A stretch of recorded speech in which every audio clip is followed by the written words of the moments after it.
Modern सोच की लड़की। दिल्ली शहर की एक यूनिवर्सिटी में रिचा अपने दोस्त रोहन के साथ पढ़ती है। रिचा और रोहन पार्क में बैठकर बात कर रहे हैं। यार, अब हमारा ग्रेजुएशन भी पूरा हो जाएगा। अरे तो इसमें दुखी होने वाली क्या बात है, हमारी जॉब लग जाएगी और हम सेटल हो जाएंगे। क्या सेटल हो जाएंगे? अरे हम पिछले 3 साल से रिलेशन में हैं और अब जॉब भी लग जाएगी, तो उसके बाद तो हमें शादी ही करनी है ना। Are you mad Rohan? क्या तुम सचमुच पागल हो? अरे क्या हुआ तुम्हें? तुम ऐसी बातें क्यों कर रही हो? तुम जानते भी हो कि जॉइंट फैमिली मुझे बिल्कुल भी पसंद नहीं है। अरे पर मेरे परिवार में मेरे मम्मी पापा ही तो हैं। कुछ भी हो, मैं नहीं रह पाऊंगी और ना ही मैं तुमसे शादी कर पाऊंगी। मैं एक ऐसे लड़के से शादी करूंगी जो अकेला हो और अच्छे पैसे कमाता हो। अब जा रही हूं और देखो, आज के बाद मुझे कॉल और मैसेजेस बिल्कुल मत करना। रिचा रोहन से ब्रेकअप करके चली जाती है और कुछ महीनों बाद ग्रेजुएशन पूरी होने पर दोनों अपने घर चले जाते हैं।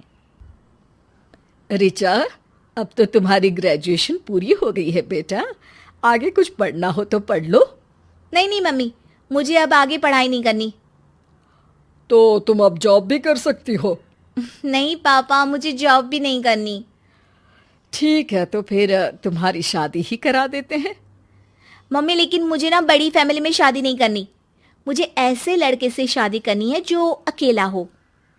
रिचा के मम्मी पापा उसकी बात मान जाते हैं और एक अमीर लड़के टोनी से उसकी शादी करा देते हैं। रिचा, अब तुम यहाँ आराम से रहो। हाँ, लेकिन घर में मुझे कोई नौकर नहीं दिख रहा। नौकर? नौकर क्या होगा? अरे घर का काम कौन करेगा? घर में बस हम 2 लोग ही तो हैं और ज्यादा कुछ काम तो है नहीं। हम इतने अमीर हैं तो अपने स्टेटस के लिए ही सही नौकर तो रख ही लेते हैं। रिचा, तुम फालतू की बात ना करो और चुपचाप अपने काम पर ध्यान दो, क्योंकि जॉब सिर्फ मैं करता हूं, तुम कुछ काम नहीं करती हो। रिचा चुपचाप काम पर लग जाती है। शाम को टोनी आता है और रिचा को शॉपिंग कराने ले जाता है, जिससे रिचा सुबह की बात भूल जाती है और कुछ दिन तक फिर काम पर लग जाती है। धीरे धीरे टोनी का व्यवहार बहुत ही खराब होने लगता है, जिससे रिचा बहुत दुखी हो जाती है और एक दिन उसकी मम्मी की कॉल आती है। कैसी हो रिचा? सब ठीक है ना बेटा? अब तो तुम फोन भी नहीं करती हो। मनचाही शादी के बाद हमें तो भूल ही गई हो बेटा। ऐसा नहीं है मम्मी, सब ठीक है, आप बताओ। तभी टोनी बाहर से चीखते हुए आता है। रिचा, तुम सारा दिन फोन पर ही लगी रहती हो और आज तुमने मुझे लंच में क्या दिया था? वो सब्जी जो मैं बिल्कुल खाता नहीं हूं। जो मुझे अच्छा लगेगा मैं वही तो बनाऊंगी ना, हमेशा तुम्हारी पसंद का नहीं बनाऊंगी। और मेरे कपड़े कैसे रखे हुए हैं तुमने? वो ठीक से आयरन भी नहीं हुए हैं। देखो, मुझे ये सब काम करने नहीं आते और मैंने इसलिए तो तुमसे शादी की थी, लेकिन तुम भी मुझसे यही काम करा रहे हो। घर का सारा काम करना और सारी इच्छाएं पूरी करना एक पत्नी का काम होता है। आज मैं खाना नहीं खाऊंगा, क्लब जा रहा हूं। टोनी क्लब चला जाता है और रिचा अपनी मम्मी को रो रो कर सारी बात बताती है। मम्मी, मुझे टोनी ने बहुत परेशान किया हुआ है। ये तुम्हारी ही पसंद थी ना बेटा। रिचा, तुम उसकी ज्यादा मनमानी सहना मत। अगर इस बार कुछ भी कहे तो तुम सीधे घर चली आना। तुम रात को इतनी देर से शराब पी कर आए हो? आया, बताओ क्या कर लोगी? ऐसा है कि तुम फालतू बातों पर ध्यान मत दो और अपने काम से काम रखो। घर में इतना काम है, उसे अच्छे से करो। तुमने मुझे नौकर समझा है क्या? तुम घर में नौकरानी लेकर आए हो या बीवी? मेरे साथ घूमने के लिए बहुत सारी मॉडर्न लड़कियां हैं मेरे पास। मुझे घर में मेरा ख्याल रखने के लिए सिर्फ एक नौकरानी चाहिए थी और इसलिए मैंने तुमसे शादी की। मुझे तुमसे ये उम्मीद नहीं थी टोनी। मैं अपने घर जा रही हूँ, अब तुम्हारे साथ नहीं रह सकती मैं। रिचा अपने घर आ जाती है और रोहन भी उसके घर आता है। रिचा, सबसे पहले तुमने टॉनी जैसे लड़के से शादी करके गलती की, और अब तलाक लेने से पहले एक बार सोच लो, कहीं ये तुम्हारी दूसरी गलती ना हो। पापा आप जो भी हो, लेकिन मैं टॉनी के साथ नहीं रह सकती। और अब तुमसे शादी करेगा कौन?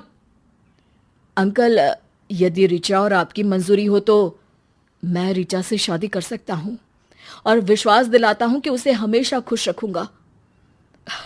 यह तो बहुत अच्छी बात है। वैसे भी एक बार गलत रिश्ते के बाद हमें नई शुरुआत करनी चाहिए। अंकल, एक बार रिचा से भी उसके मन की बात जान लीजिए। रोहन, मुझे कोई परेशानी नहीं है। ठीक है रिचा, हम तलाक के लिए कोर्ट में केस डालते हैं। रिचा कोर्ट में केस डाल देती है और वो केस जीत भी जाती है। कुछ महीनों में ही रिचा का तलाक हो जाता है और फिर वो रोहन से शादी करके उसके घर जाती है। रिचा, हो सकता है कि शुरू में तुम्हारा मन ना लगे क्योंकि फैमिली बड़ी है, लेकिन हम सभी तुम्हें सहयोग करेंगे। हाँ रोहन, मैं भी खुद को सभी के साथ ढालने की कोशिश करूंगी। तभी रोहन की मम्मी राधा आ जाती है। रिचा बेटा, ये लो चाय पियो।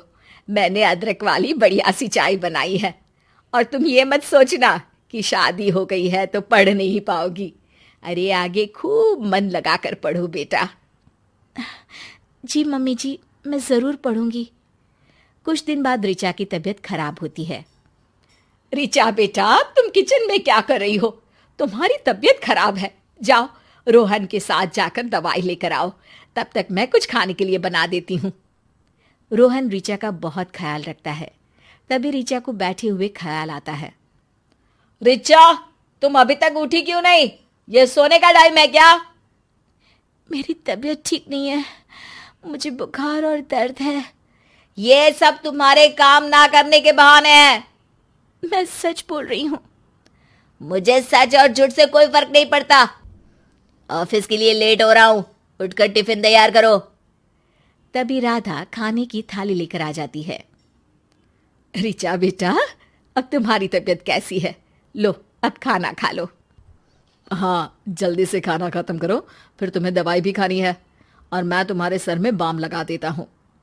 ये सब देखकर रिचा को एक सुखद एहसास होता है और उसकी आंखों में खुशी के आंसू आ जाते हैं। रिचा अपनी मम्मी को कॉल करती है और अपने ससुराल की पूरी बात बताती है। उसके मम्मी पापा भी बहुत खुश होते हैं। रोहन, मुझे माफ़ कर दो। मैं माफ़ी के लायक तो नहीं हूँ, लेकिन प्लीज़ मुझे माफ़ कर दो। अरे नहीं नहीं, ऐसी कोई बात नहीं है। सच में कितनी गलत थी मैं, जो फैमिली के साथ रहना गलत समझती थी। तभी वहाँ राधा आ जाती है। अरे रिचा बेटा, ऐसे कभी परेशान नहीं होते। तुमको परिवार का महत्व समझ आ गया क्या? इतना कम है बेटा? हाँ माँ, यही परिवार है। परिवार ही शक्ति है, परिवार ही प्यार है। रिचा अब अपने पति रोहन और उसके पूरे परिवार के साथ खुशी से रह रही है। दोस्तों, अगर आपको ये कहानी पसंद आई तो इसे लाइक करें, शेयर करें और कमेंट करके बताएं कि कहानी में आपको सबसे अच्छा क्या लगा।